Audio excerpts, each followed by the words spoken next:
Hello, everyone. Hello and welcome to our session, Scouts as Humanitarians, a story about Ukraine. Before we really start the session, I would just like to remind you about our way of working during this session. You can enable closed captions in English for this session. There is also interpretation available in Arabic, Spanish, and French. Arabic is going to be labeled as Chinese. Okay, so you can find it as Chinese, but it's going to be Arabic interpretation. As well, there is a function of Q&A, so in case you have questions to ask, there is space for that. We plan on answering them at the end of the session, but we will take them into consideration as much as the time allows us to. Remember that attending this session brings you one step closer to earning a new badge. So at the end of the session, by participating, you will get closer to the international friendship one. We also want to remind you about the listening ear system that we have set in place. Throughout KISC JOTI, we aim to protect everyone. So in case you need a listening ear to be by your side, don't hesitate to request it on the link in the chat.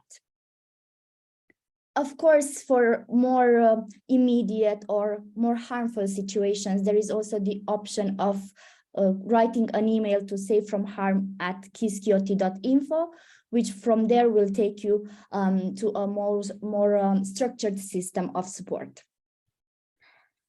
And this being said, I would just like to say that, yay, we're ready to start. We're ready to start our session on humanitarian action, mainly focused on the story about Ukraine and about what Scouts have done in response to the humanitarian crisis. My name is Raluca Popa. I am a Scout from Romania. I'm active at local level as a leader of Cub Scouts, but I'm also active in WASM as staff member through the project UACT, which is a project which you will soon get to know a bit better. But main idea is that it focuses on humanitarian response for the crisis caused by the war in Ukraine. Together with me, you will also see there is another facilitator, which is actually our guest speaker, Paul. He's also from Romania, and we actually know each other because we've both been involved at local level supporting refugees. And today you're going to hear his story as well. Before we hear his story, maybe it's time to just look at what this session will be about. What can you expect in this session? Please expect that you will learn more about Scouts' response to support people fleeing the war in Ukraine. You will also get inspired from young people just like you, from their own stories. You will also be invited to discover humanitarian action principles and to discover your own role as humanitarian, because Scouts can really make an impact in this area, because, you know, we really have a lot of skills that can support this work. Then let's look at how the agenda is structured.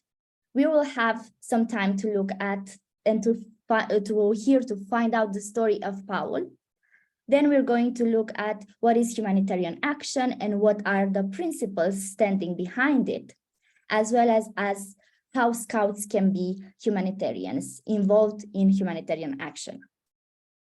I see that you're already using the chat, which is great, because I just want to remind you that we are here to have, as much as possible, an interactive webinar. So we're going to use the chat for different moments to ask you different questions. The aim, without having the right or wrong answer, just to connect with each other from all over the world where we might be at this point. I see you have already some conversations there, and we'd like to invite you to just simply write, where are you from? And maybe put an emoji that shows best the way you're feeling at this point in this session. So we have already Switzerland, good morning from Philippines. We have hello everyone from India. We have Australia. We have Poland with us, Canada. We have Ukraine. Welcome everyone. It's nice to meet you, and it's also nice to remind you again about the fact that this session is going to offer you the chance to earn a new badge. We have Malaysia, Indonesia, and we have excitement to know about humanitarian action. Great, thank you very much. So maybe we can already go to the next part of our session. But of course, saying hello to Tristan from United Kingdom as well. Please don't hesitate to continue writing in the chat and introduce yourselves during this session. As I mentioned before, we have with us Paul, who is a Messenger of Peace hero nominated and elected this year in response to the involvement he had in the previous year in 2022. And he's going to tell us what exactly he has been doing in responding to the crisis. How this will work. We are going to ask Paul several questions. They are already here prepared, but if you have more questions, please put them in the Q&A space. And if there is time at the end of the session, we will take them. And also if they haven't been responded yet. So there will be a set of questions for Paul, and he's going to answer to them. So yeah, we're going to have like a casual conversation between scouts and to hear more about what he has been doing. Just before that, I want to say that Paul is a 18 years old young person from Romania who has been involved in supporting refugees coming from Ukraine at the border of Romania from the third day of war. So more about the story you will definitely find out soon. But yeah, just a warm welcome to Paul, and thank you for being here.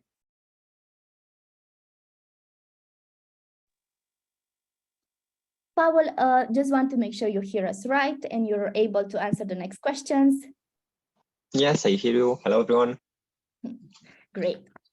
Paul, I will just start by asking, how was it for you to be involved at the border, as you were one of the first Romanian scouts to go at one of the border points between Romania and Ukraine, and what actually motivated you to get engaged? Well, to start, firstly, I'd say that what motivated me to get engaged was the fact that I knew that I can be helpful, mainly because I'm a scout, and that's what we as scouts do when humanitarian crisis happens. We try to help and get involved as much as we can. And as a first Romanian scout to get involved at the border, I'd say that that was a good action that I've taken, because we were needed there, and our help really made a difference. So you're saying you are needed there, and that makes me think about also the photo that we have here, which is a photo taken of you at the border. And I'm wondering, in this photo, what exactly you were doing with your colleague we were there? sharing some papers that had information about how travel is made to Romania, written both in English and Ukrainian. And they were about free transport offered by trains from which train station to another, and the laws here in Romania, if you want to stay as a refugee, if you want to go into Europe, and everything up to date in that specific day. Mm-hmm. And so we were sharing also those papers through the main tent of from coming through the border. There was a main tent that everyone had to go through.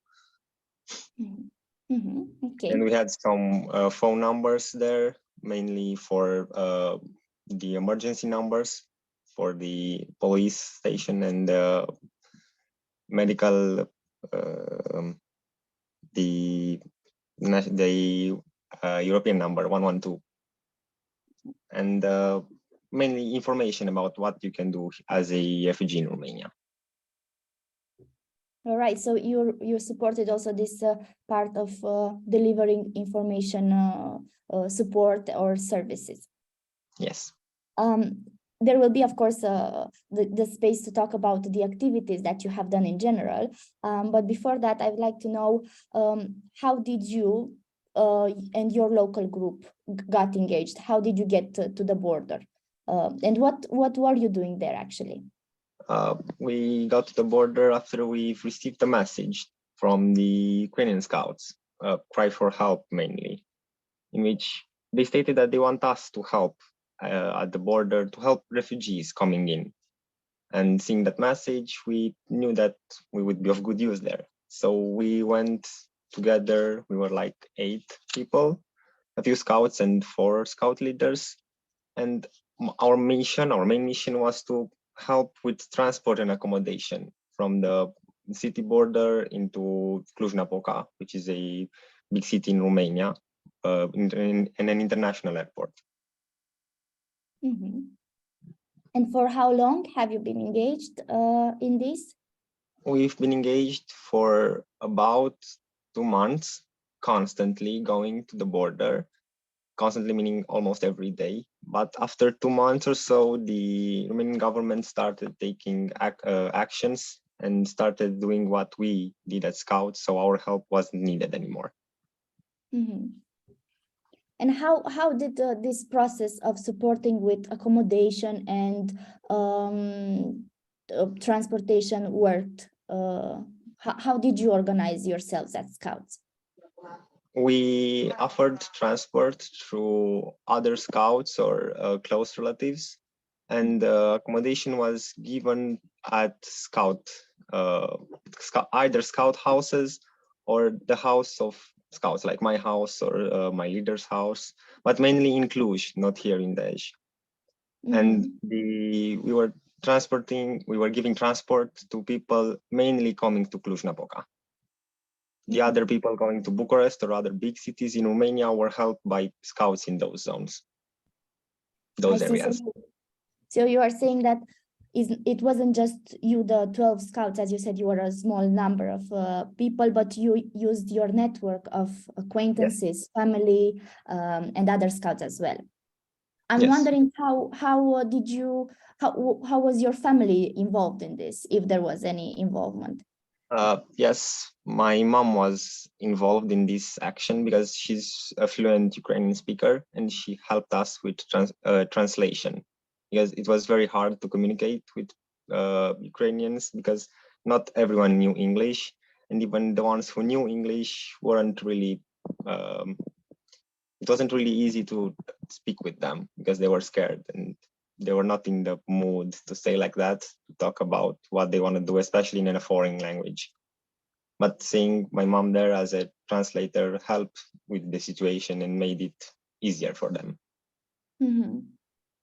Did you receive any other support? I mean, I see that your mother being there involved helped a lot, but who supported you personally in being involved in this? I was supported by my scout leaders who are constantly being there for me, mentally speaking and physically there with me, and also with my school, because I've talked with I was going at the border during school days, and I had to miss school to get to the border. So I've talked with the school principal and the head of the student council to involve the school as well, since I'm there with the school mainly. And involving the school, we also had a place for refugees to stay in our city, in Dej. And we've managed to get some sort of a fundraising in which we managed to give away supplies through the help of school. Mm-hmm. So I hear a new dimension now of what you're saying. It's also including the school in your activities by being an advocate for this purpose. What exactly was your approach when you went in the school? How did you do it? I had a few teachers who wanted to get involved in this humanitarian action, who wanted to help but didn't knew how to. And since I've talked with the school principal, she spread the word, and they found out about my actions, and they helped me organize and went from class to class to say what I'm doing and what we need for refugees. We needed supplies, we needed canned food, we needed baby food, or whatever we needed. We went from class to class and said that by the next week, we need to have these supplies gathered at school so we can transport them from here to the border city and from there into Ukraine. So you were having some sort of clear needs identified, and then you were trying to cover those needs as you identify them on the field by involving others as well. You said several times that for you, you received support also in terms of emotional support from your leaders, also like physical support as well, but also emotional support. And you also mentioned that for people coming from Ukraine, you saw that some of them have been scared, or maybe most of them have been scared, and it makes the total sense for this emotion to be present in this circumstance. And I'm wondering, how did you manage this whole emotional experience that you had lived? Well, it was hard in the first few days because I wasn't expecting to see such disaster. Mainly, so many people came in from far away with hopes destroyed and just wanting to go on and try to live in a different area. But I kind of got used to it and started to adapt from one person to another, and started to really make it easier for them, but also make it easier for me by mimicking what they were needing. I mean, if somebody came in really scared, I had to be very calm and talk with it. By being calm, I also called myself and the other person. And if I saw someone coming in really calm, I was very talkative, very happy, and showing friendship mainly. And that helped me keep myself under control. I see. So it was a process that you've learned while doing it. Yes, it was from one day to another, learning how to deal with it, how to address the situation. Thank you, Paul, for sharing this this journey that you had also. You're saying you have been involved for quite a time in this, and I'm wondering what kept you motivated to do this, to be engaged. I was engaged in this action because I knew that I can be helpful there, and I knew that with the team that was there was made out of volunteers, and none of them could be constantly there. So knowing that I can easily go out from school because the school is involved, so I don't lose anything, and I have the time necessary to go there since I'm young and I don't work, why don't just do it? And it made me feel full knowing that I can help these people and be there for them constantly. So I kept going until it wasn't necessary anymore. I see. And then how did your day, one of the days, a normal day for you looked like in these weeks of involvement? Because also the border is quite far from your home. I mean, it's not like a 1 hour drive, it's even more. Yeah, it's a 2.5 hour drive with a car. And there were mainly 3 possibilities. The first one was me missing school completely and going there from like 10 in the morning until the night, until 12 at the night, and then coming back home. The second one was going to school and leaving my city at 2 a.m. At 2 and going to the border and coming back again at 12. Or in the weekends, mainly going there and staying all over the weekend and working night shifts as well. So I was staying from 6 to 12, then from 3 in the morning until 9 in the morning, sleeping a few hours and then repeating. So I was mainly all day there. because a lot of people were coming in at the night and there were fewer volunteers, obviously, because nobody can spend all night there. Yes, So and my time was divided, so I can have time for myself and also have time to go there. I see. So I understand from what you're saying that the system of working in shifts worked in a way that you could also take rest as well as other volunteers, and to split between all of you the involvement that you had. Yes. Were there other organizations there, or I don't know, other people supporting this cause at the border? Yes, there were a lot of people, mainly in the first few weeks. The UNICEF was there, and in this photo there's a big tent in my left. That's the UNICEF tent that was used for people to come in and out. There was also the Red Cross Foundation and a lot of volunteers from the border city, because in the border city they are speaking Ukrainian, and it's easy for them to come and help. And there were new people coming in and helping every day. But yeah, the main 3 or 4 organizations were Scouts, UNICEF, Red Cross, and the firefighters from the city. I see. Thank you. Thank you for sharing how it went and the whole process for you. I guess there has been different milestones for you, different key points where you realized, oof, it's hard, but I'm also learning something out of this experience. And I'm wondering, what were these things that you have learned while being there at the border?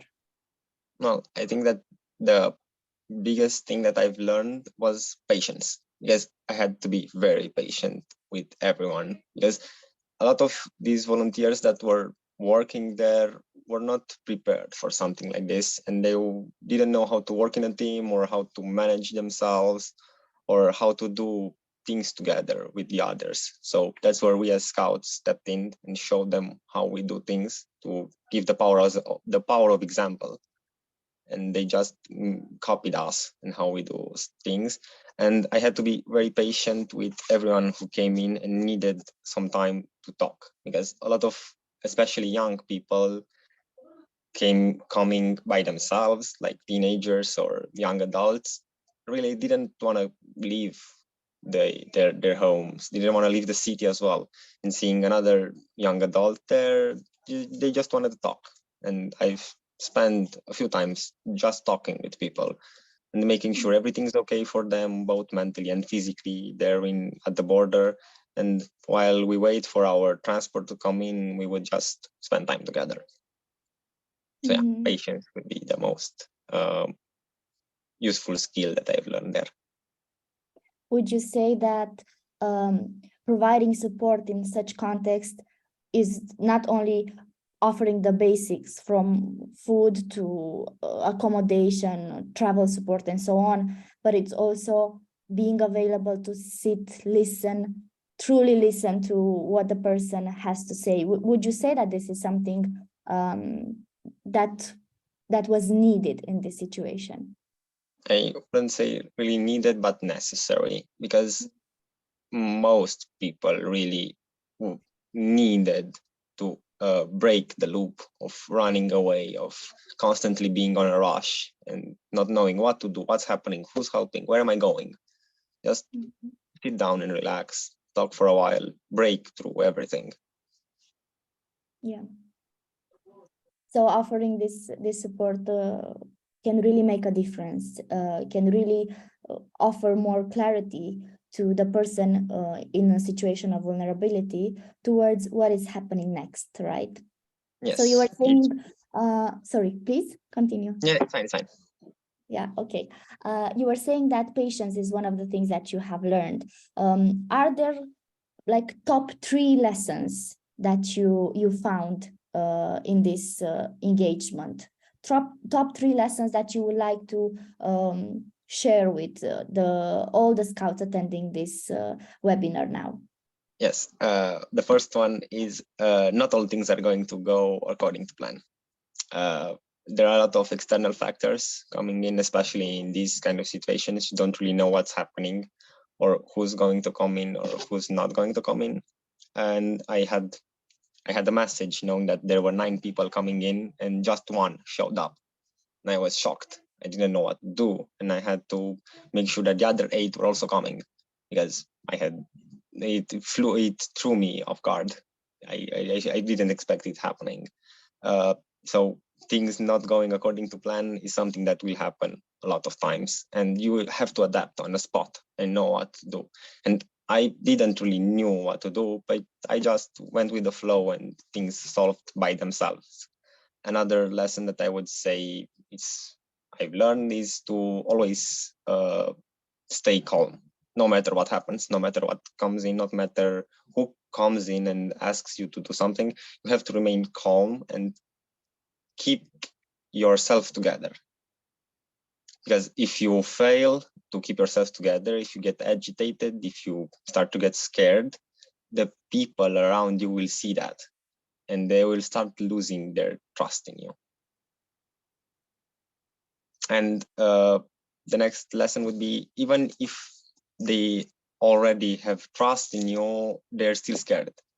So you have to constantly remind them that you're there for them, because it's a very traumatic experience for everyone, coming in and losing literally your life, leaving everything behind. You want to know that the person in front of you is trustworthy. So you have to show them that you're trustworthy. Mm-hmm. So to sum up, the most relevant for you 3 lessons would be expect that not everything will go according to the plan. Yes. Be calm, and also provide reassurance constantly to the person you are supporting. Yes. Mm-hmm. Thank you, Paul, for giving us more tips on how to look at humanitarian response, especially in when we speak about first response, which is what you did, by being there right after the invasion and the whole situation escalated. By being there to provide support, you have been a first responder to this crisis. Mm-hmm.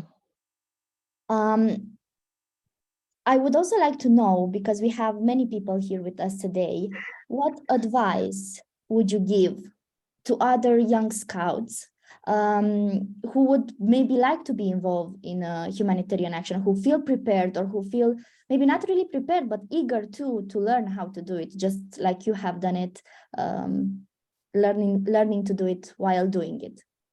Yeah, what I'd say that the most important thing that you should be doing is go there and help. There are no wrong things in helping. Even if things go badly, you learn something. So even if you feel prepared or not, it's better to be there than not to be there. Mm-hmm. It's better to know that scouts are involved in helping the way they can, rather than they not being involved. Mm-hmm. Because it's true. Thank you, Paul, for highlighting this.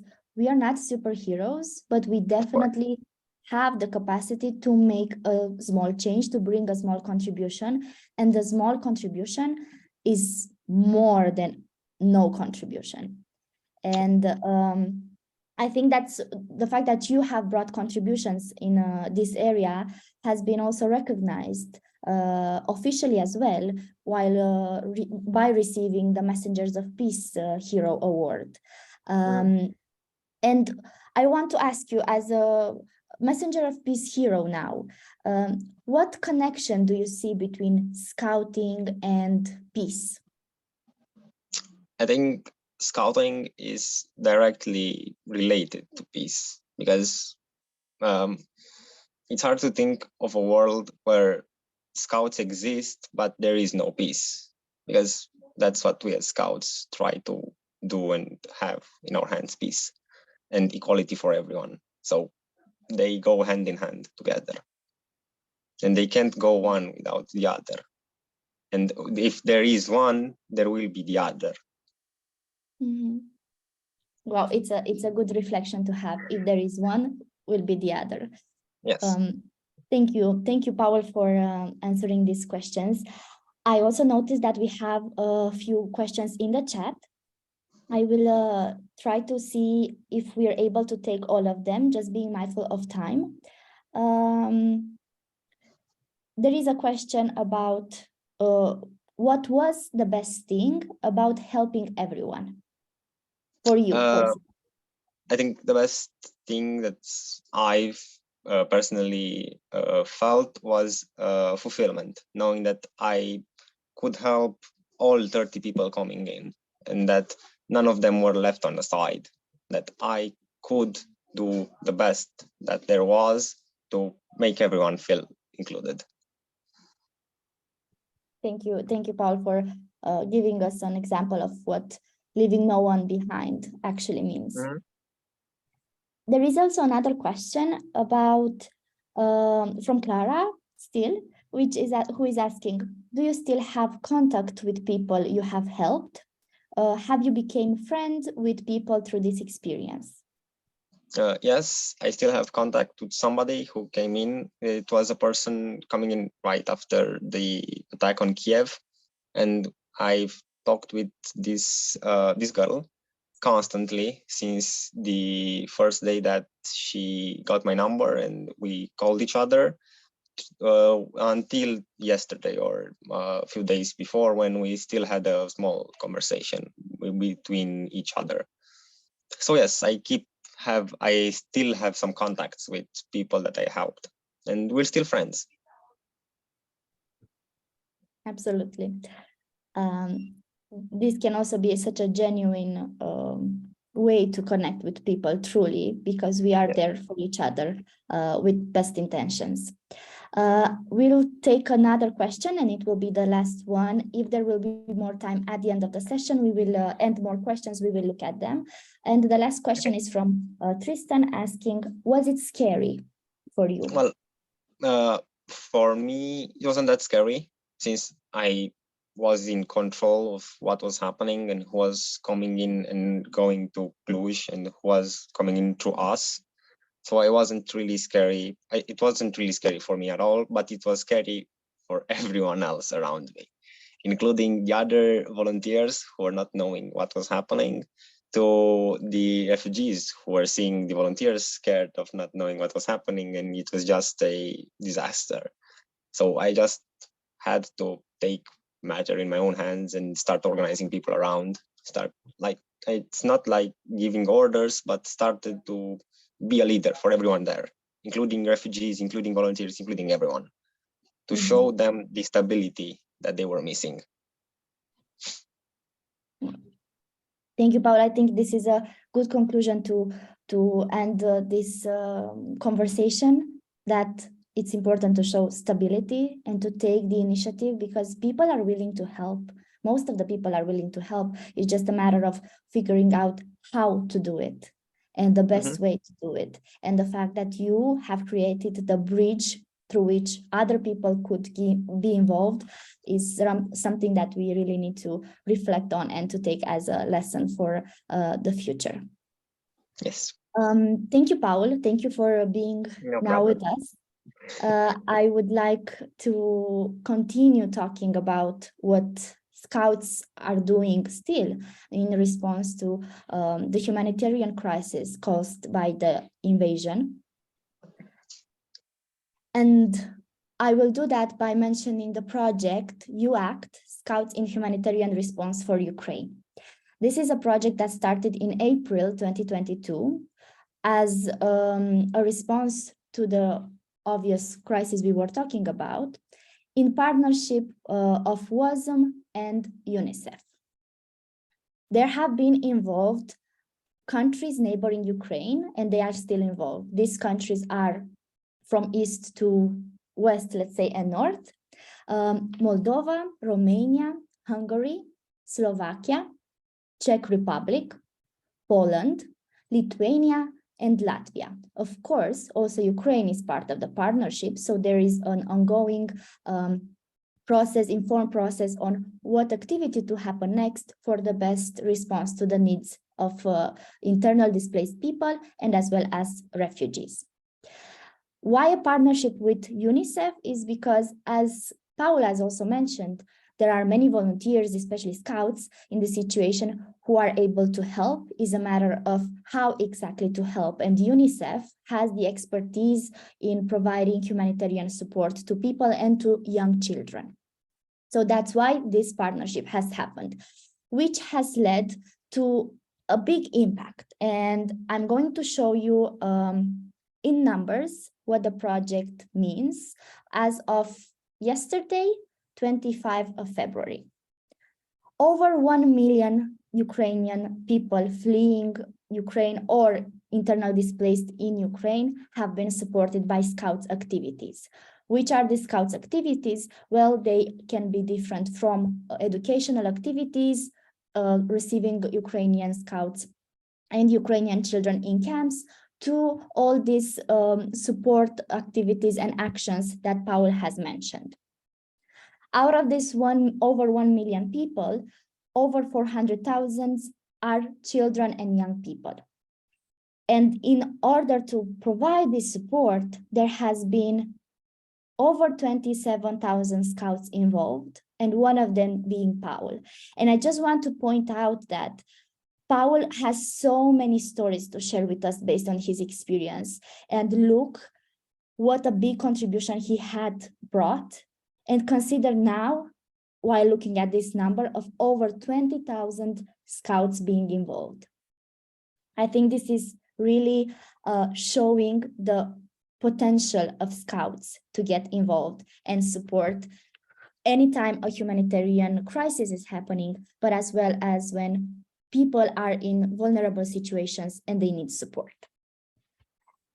So this being said, I would like to go to the next phase, which is just briefly touching on what is humanitarian action. Humanitarian action is a bit of everything that you do to support people who are in vulnerable situations, either because there has been a new crisis that occurred, such as a conflict or a natural disaster, or because there are people who are dealing with less rights or with vulnerable situations such as poverty, reduced access to education, and so on. By being involved in supporting them, you are becoming a humanitarian. Now, can you think of something in the world where is needed humanitarian action? If so, please use the chat and type a place or an area in which you think humanitarian action is needed now. Let's see, what are your thoughts on this?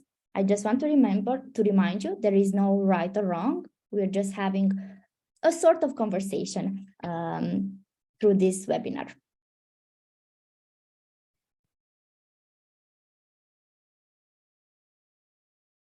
So we have an answer, Turkey and Syria.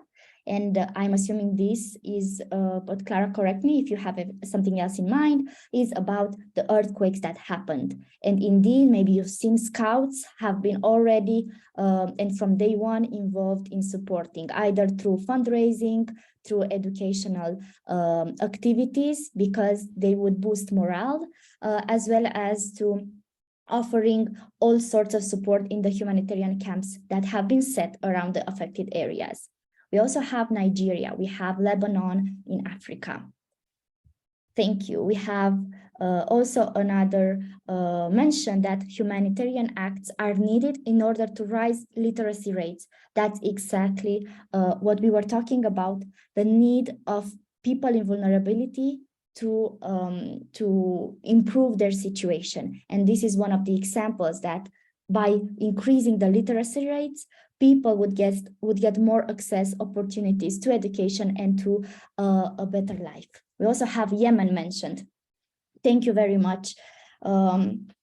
We have mentioned the drought of hot countries, which affect the agriculture, so then access to food, to supplies, and which increase the poverty, unfortunately.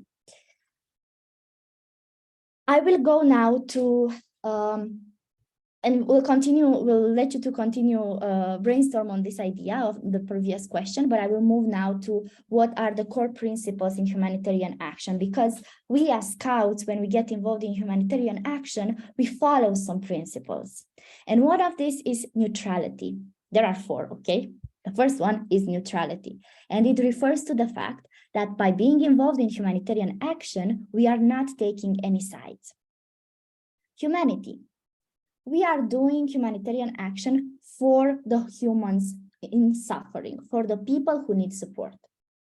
Independence. We are doing it free from any political, economic, or military objectives.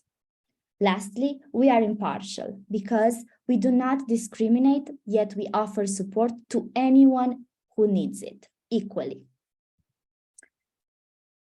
I would like us to look now at each of the principles and to try to figure out the definition, let's say, of each of them in connection with scouting. So humanity, as we said, it's about thinking about humans and helping them, yes? This one is the best connected with scouting's mission to contribute to the education of children and young people on fundamental values of dignity, solidarity, tolerance, respect, and equality. Duty to others is a fundamental principle of scouting, and that's why, by being involved in humanitarian action, we as scouts have already pledged that we are in duty to others and we are supporting everyone in need. Impartiality. Impartiality, as we said before, it's about non-discrimination. So it's about how us as scouts, we give equal opportunities and give equal access for everyone, while opposing to forms of prejudice, of discrimination regarding everyone. So we are open for all, and we're also supporting everyone and allowing everyone to access our opportunities. How does independence look in our scouting environment and activities? Independence looks or is very much related to the fact that each member organization, so the member organization that you are part of, is independent, is non-political, and is a voluntary movement. So you have the right as a scout to get involved in humanitarian action while following this principle of independence. As I said, not being related to any political, military, economic, or other sort of objectives. Last, the neutrality. And as you can guess, it's number A, it's the letter A, the final one being left here. And neutrality in scouting is about how scouting is open and accessible to all. And furthermore, recognizes and understands and values the individual difference of the members, local communities, and all societies. Just an example is how we are all here together, regardless of any differences, but more we value the individual differences that exist between us. Just before we close, I would like to remind you that community engagement, which is some sort of humanitarian action that, if you think about, is what scouting is connected to. Scouting, the scout method, is about working in teams, about following a personal progress, about working in the nature, being outdoors, as much as it is about community engagement. As scouts, we equally do all these things, as I said, working in patrols, having a leader that supports us, and getting engaged in community. And my final question for you is, can you think where you could be or could have been a humanitarian in your community? Think about your community and an area where you could have been engaged. And please type it down as a final reflection of this webinar, because we are soon going to close this.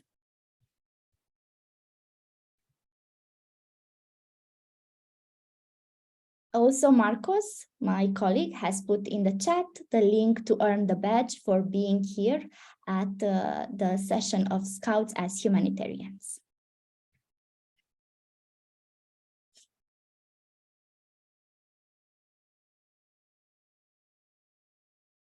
In case you're still taking time to think about how you could be a humanitarian, that's perfectly fine. Keep the reflection with you and don't forget to get engaged, to be prepared to take action as a Scout humanitarian today. Thank you from my side, also from Paul's and my entire team that supports us, because this is also a big event, which, as you know, has a big team behind this screen that you just see now today. Thank you very much for this session and enjoy the rest of the activities. Goodbye.